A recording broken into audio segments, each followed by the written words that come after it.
هذا الهام بوحشة إلى صوت داو مقالكي تقالك سيدة أيو تقالك ولا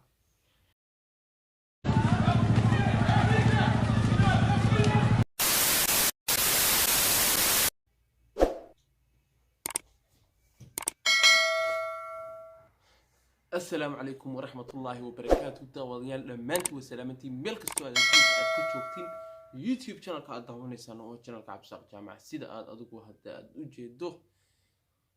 hadaba maanta muuqaalkan idin hayna muxuu yahay horta intaan muuqaalka u guda galin waxaan arkayaa xal la yaaban tihiin oo aad adigu la yaaban tahay waxaan afka ku xidhanahay oo horaa uga xidhan aad yaabantii waxa si guriga jooga muxuu u xidhan yahay maanta waxay gelin baan wadaa waxay gelin yar gurigaaga joog stay home mask in u baahan tahay inaad mask sidataan waa muhiim you must keep mask si aad u badbaadiso nolosha qoyskaaga ehelkaaga iyo taadaba waana rajeynayaa inaad guriga joogto sidaan anigu baan u joogo daba muuqaalka inoo haya muxuu yahay muuqaalka inoo haya hadaba wuxuu yahay arrin la isla dhexmarayay oo ah marunba in Turkiga la isku dilay ama la isku dagaalay sabab roodi daraateed horta oday abantay way jirtaa arrintaas aan maanta doonayaa in aan ka hadlo horta intaanan muuqaalka isla soo yara daawan waxaan isku dayi doonaa bal in aan isla yara eegno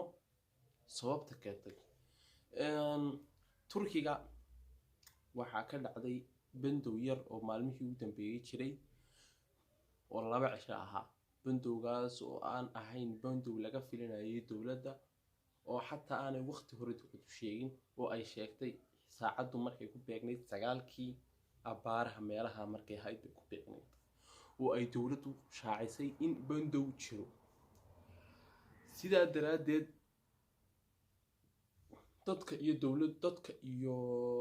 ganacsatada diyaar oo may ahayn bandowgaasi oo bandow la isla og yahay muusan ahayn waana tadkeeni doonta aan ku soo waday hadeedayn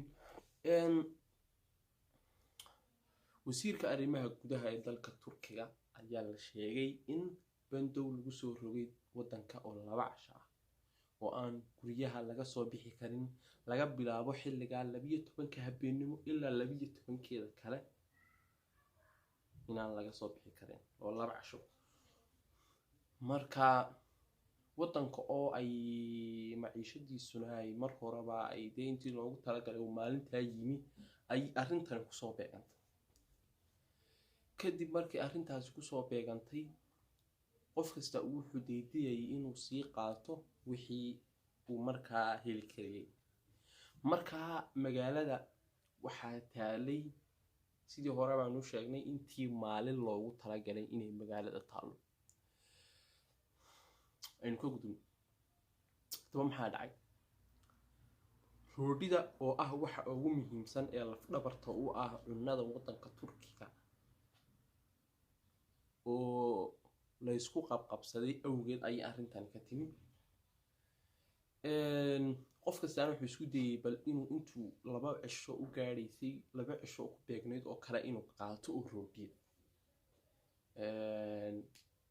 waan ka gaari waayo muuqaal inaan ka soo duubo waan rabay laakiin waan ka gaari waayay waxa jiray supermarket dhan oo xaqa looga baxay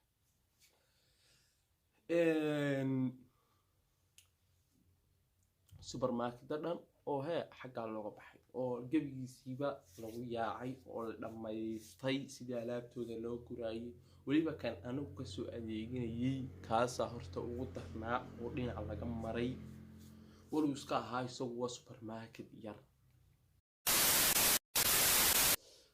hadaba meel aan sidaa looga sii fogeyn oo meel supermarket oo weyn ahayd ayaa dadkiisu soo aruureen si uu qof kasta u qaato intii uu rabay oo 2 cisho ah marka macquul ma aanay ahayn xilliga ama maalintaasi in roodida oo dhan aad 2 cisho roodhi kugu filan aad qaadato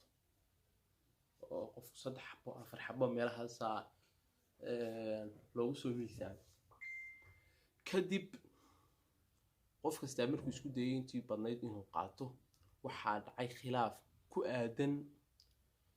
oo waxaa jiray iyadoo laga baqayo arrimaha corona in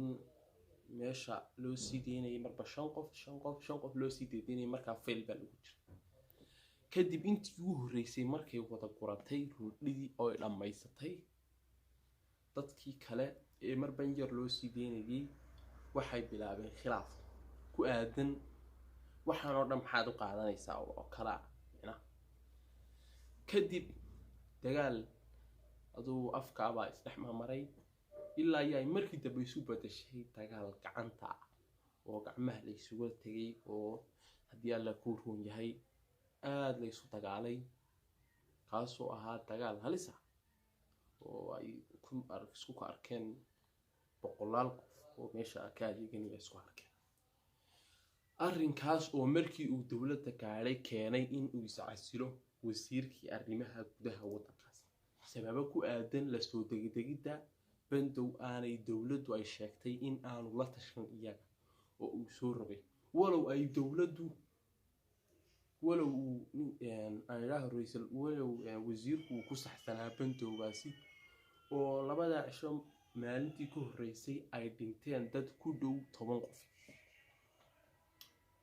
oo dad ku dhow boqolaal qofina ay xanuunku ku dhacay isagoona dee ul jecloonayo oo jacaylu dalka u qabo arrinka u sameynayna ay ahayd ayuu arrinku ahaa مسؤول hadlay dawladda ayaa sheegay in aanay la qabin bandowgaasi oo aanu wasiirku sheegin oo uu isagu iska qaatay go'aankaasi sidaa daraadeed dawladdu waxay cambaaraysay ama ay aflagaada ku samaysay wasiirku wuxuu go'aan ku qaatay in uu iscasilo oo uu xilka dawladda u ka tago haka tagay maxume ilaa weli lama hayo bedelkiisii oo ay ka soo wareegtay 4 casho mise 3 casho ilaa weli bedelkiisii ma uusan iman kadib dawladdu waxay ku go'aan ku gaadhay in ay kansasho bandowgaasi oo ay iyadu go'aamiso 2 casho oo bandow ah kadib iyadoo la yidhi alaabtaadii urusada qof walba oo wuxuu ku maqanaynay uu 2 cisho ugu filan ku quran karo aniga ahaan alaabtan gurtay haddii aan bal video ka soo sameeyo ay saamaxdo halkan ay soo saaraya meelahaas aan soo saaraya wadarki doontan iyadoo video haddaba hadalhaan ma buuxshay ila soo daawo muuqaalkii dagaalka sida tan ayuu dagaalku u dhacay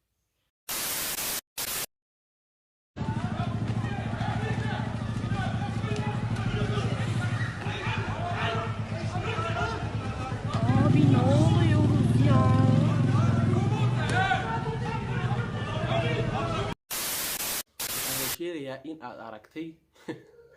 walaw sana u yara ahaa naxdintina uu ahaa iska qosol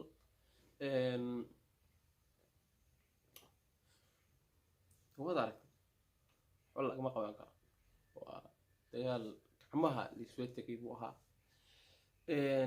arrinkaas ayaa ka dhacay waddanka Turkiga arrinkaasina waxa weeye arrin xaqiiqa oo bariyahan la isla dhexmarayay markaa inta yar baan rabay in aan idin la wadaago oo aan idin soo share gareeyo si aad bal ula socotaan arrimaha jira aadna ugu mahadsantihiin wadayaal dhammaantiin muuqaalkan sida fiican ee aad ula socotaan ee aad u daawanaysaan waxaan rajayn doonaa waxa jiray sidoo kale asxaab cusub oo markaan ugu soo biirtay maalmihii dhawatoole waxaan leenahay soo dhawaada gacmo furan teamkan waa team isku xiran aad iyo aad ugu mahadsantihiin ee soo dhawaada teamkii hore u joogtayna waxaan leeyahay 100% mahadsanidin aad baan ugu faraxsanahay sida aad noogu mid tihiin ee familkayga u tihiin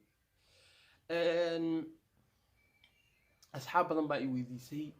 maxaa keenay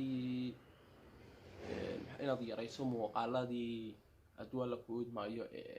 aytiga ahaa.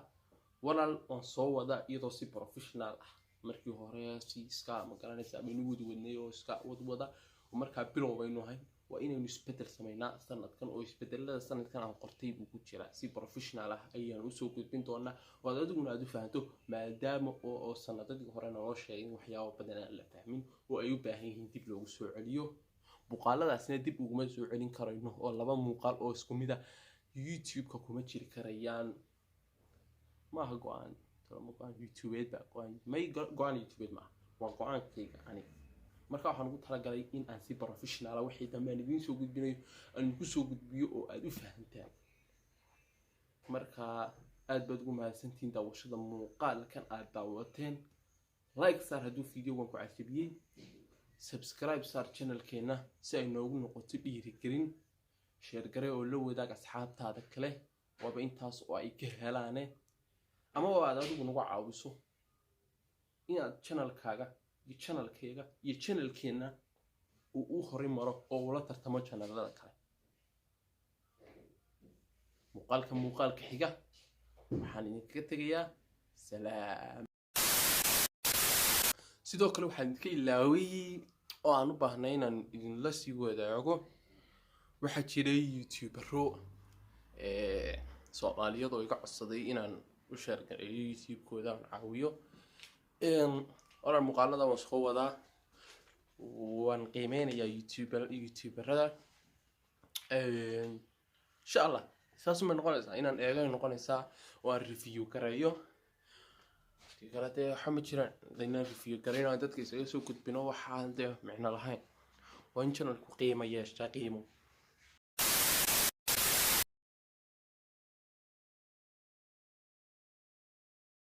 عليكم ورحمة الله وبركاته. هذا أيام كوجد شراء editing كرينتي مقالك وهذا أيام فريستهم بلا بيابا.